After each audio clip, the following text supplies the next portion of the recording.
Jimmy K here, Metal Voice. Look at this. The Metal Voice shirts are now on sale. Just go to the video description to find out on how you can purchase one. Metal!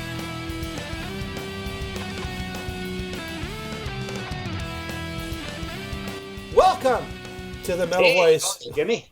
And long time has been since we had our guest, Martin Popoff. He's got a new book, Talking Iron Maiden. Last time we talked, we had your other Iron Maiden book, album by album, but this time around, Where Eagles Dare. Is that correct? Yes, got a copy of it right here. That's what she looks like. Where Eagles Dare, Iron Maiden in the 80s. There's the spine, there's the back. So yeah, the whole idea this time around is I've had pretty good success with taking the Black Sabbath story and splitting that up into two books. I did one called Sabotage, Black Sabbath in the 70s. Born Again, Black Sabbath in the 80s and 90s. Then I did a Priest one, Priest Decade of Domination, which goes up to 84. And then I did a second half called Judas Priest Turbo Till Now. And those have done well. The Sabbaths are sold out. There are no more. The Priests, there's about a half a box left of each. And I figured Maiden, I finally wanted to get to do the story in the exact same way, which is essentially... I had the 2 Minutes to Midnight, which is now out of print, and that's one of the reasons I was going to do this. That one's long out of print, but that was a timeline and quotes book. And then the one you so expertly contributed to, Iron Maiden album by album, was obviously Q&A with experts on each of the studio albums. So this is now done exactly the same way, my time-honored system, like I did with The Riot and The Accept and the Max Webster Scorpions, Blue Oyster Cult, of just an album per chapter, a lot of analysis, a lot of my own interview archives, some other interviews, a little bit of the outside press. And I was somewhat...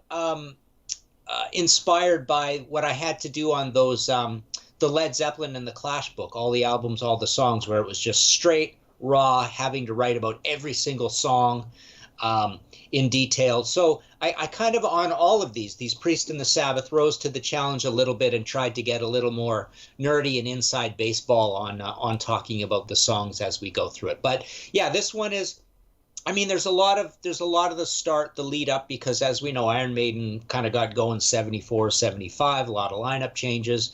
They were pretty much going by 79.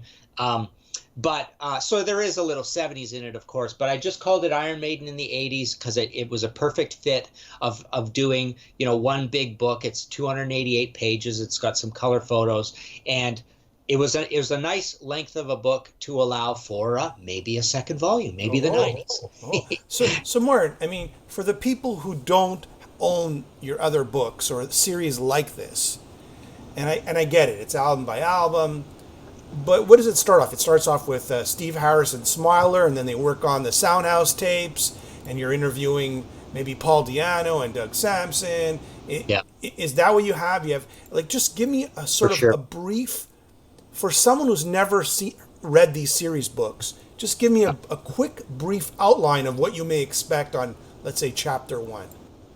Well, yeah, Chapter 1 is actually quite long in this one because it is quite a bit of a long history. So all those people you mentioned are in there, and all those bands, and going through, pretty specifically each lineup change. There's the great Thunderstick stuff. I quoted from some of your interviews as well, right? Sure.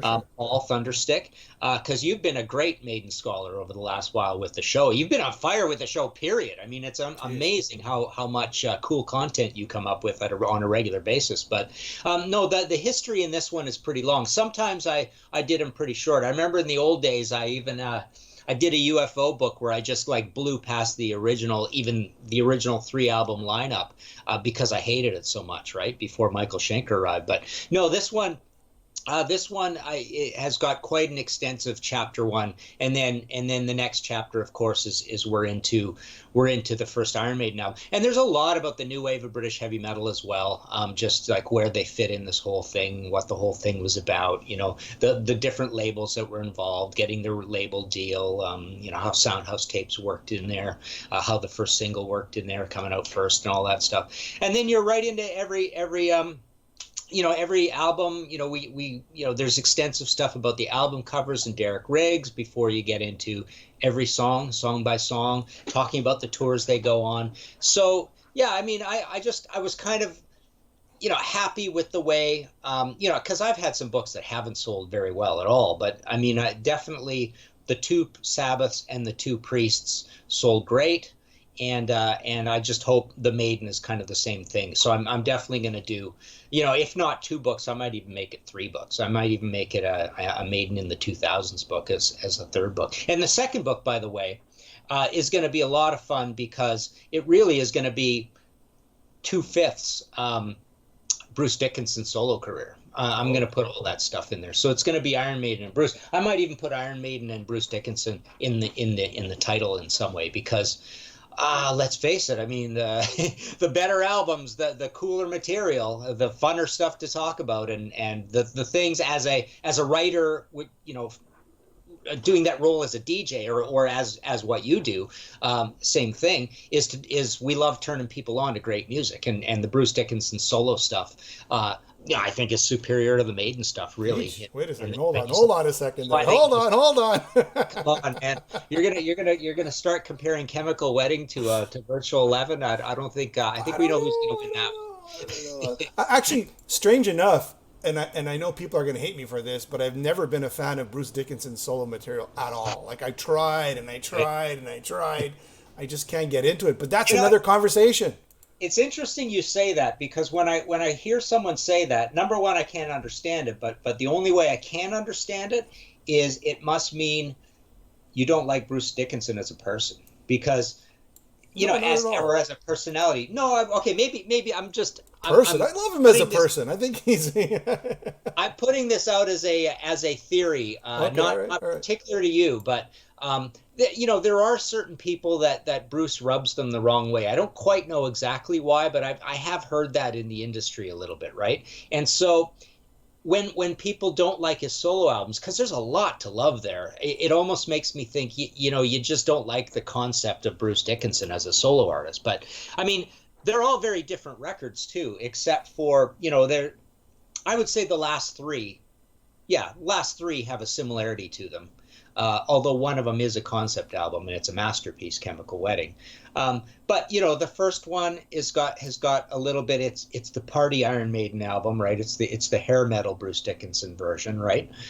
Tattooed Millionaire, right? And then Balls to Picasso and Skunk Works are the two where he's being a little bit creative and adventuresome and doomy and dark, and I want to hesitate to use the word, but it's Bruce kind of being somewhat inspired by the creativity of the grunge era, right?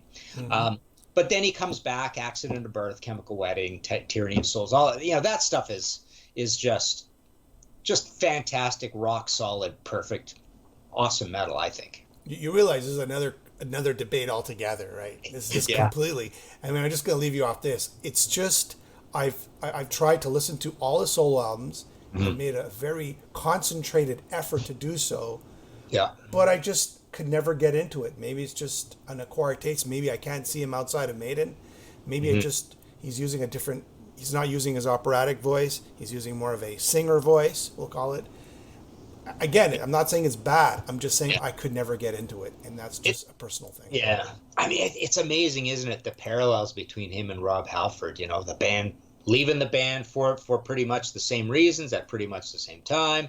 Yep. And then the main band flounders, and he goes off and he tries to be current and modern, which is kind of the same thing with Bruce. I mean, it'd be neat to do a show where all we do is compare what happened with Maiden's and Priest's career. It's amazing, isn't it? And even the difference was probably maybe Tim Ripper Owens versus Blaze, where Tim was more of a similar voice to Rob, whereas Blaze was a different voice than Bruce. Yeah, but even still, the similarities. I mean, it's like they look the same though. That's where they had the same look. Yeah, funny, yeah. But also, they were kind of brought in as junior members who aren't writing a lot. I mean, I guess between the two, Blaze definitely wrote more, right? He did. But the albums were kind of, they all were ill received, shall we say? The lineups, they had the exact same struggles when they went out on stages.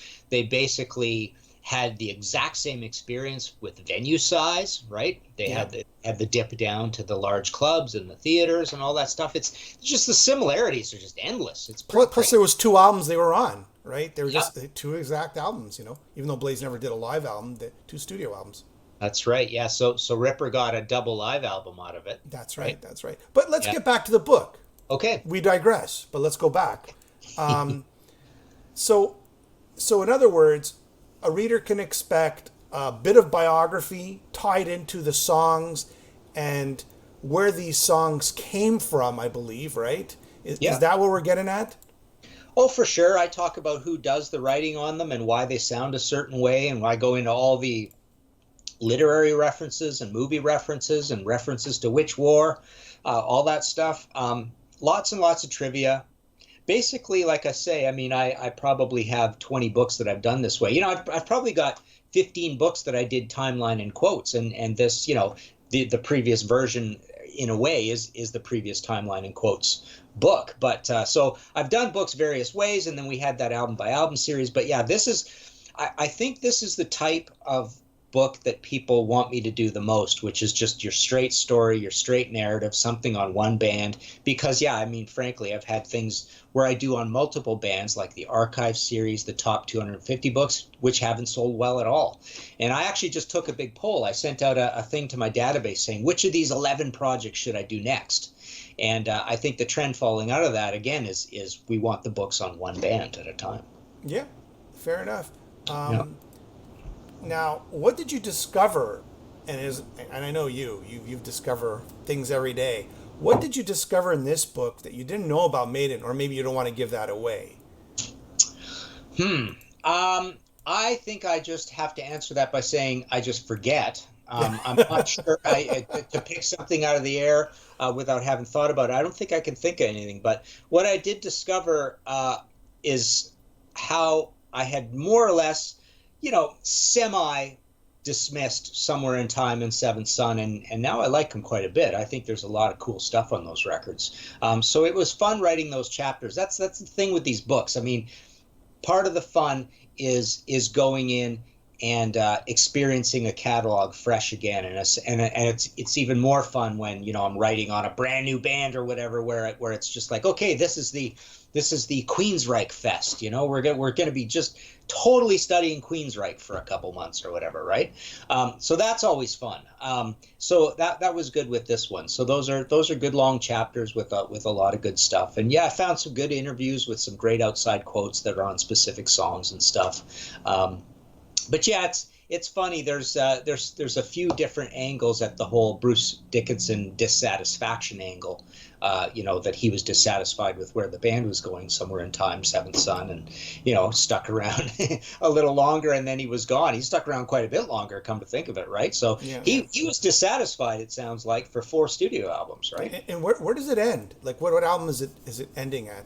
It ends at the end of Seventh Son. I've got a discography in the back. It has to end there. So it ends, and then I believe the next one, it ends with Seventh Son. The next book is going to pick up with Tattooed Millionaire / No Prayer, essentially. The first chapter is going to be about those 2 projects.